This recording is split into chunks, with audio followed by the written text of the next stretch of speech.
కాలేజీల్లో మధ్యాహ్న భోజన పథకంపై మరో 10 రోజుల్లో జీవో ఇస్తామన్నారు డిప్యూటీ సీఎం కడియం శ్రీహరి. గత పాలకుల నిర్లక్ష్యంతోనే విద్యారంగంలో రాష్ట్రం వెనుకబడిందన్నారు. ఇంటర్ విద్యలో మన దేశంలోనే మొదటిసారి ఉచిత భోజనం, పుస్తకాలు ఫ్రీగా అందిస్తున్నామన్నారు. ప్రభుత్వ విద్యా సంస్థల్లో విద్యార్థుల సంఖ్య పెంచేందుకు స్పెషల్ డ్రైవ్ నిర్వహిస్తామని చెప్పారు.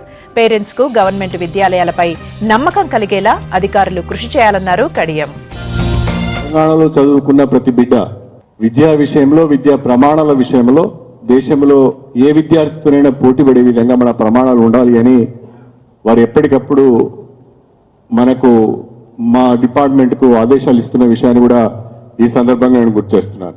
ఎక్కడైతే జూనియర్ కాలేజ్లో తక్కువ ఎన్రోల్మెంట్ ఉందో అక్కడ మీరు స్పెషల్ డ్రైవ్ కండక్ట్ చేయండి. 10th క్లాస్ పాస్ అయిన పిల్లలు ఆ ఫీడింగ్ హై స్కూల్స్ ఏవైతే ఉన్నాయో అక్కడి నుంచి సమాచారం తీసుకొని ఆ పిల్లలందరికీ కూడా ప్రభుత్వ పరంగా ఇంటర్మీడియట్ లో చేరితే వచ్చే సదుపాయాలు ఏంటి అనేది కూడా వాళ్ళకి కొంచెం ఎక్స్ప్లెయిన్ చేయండి.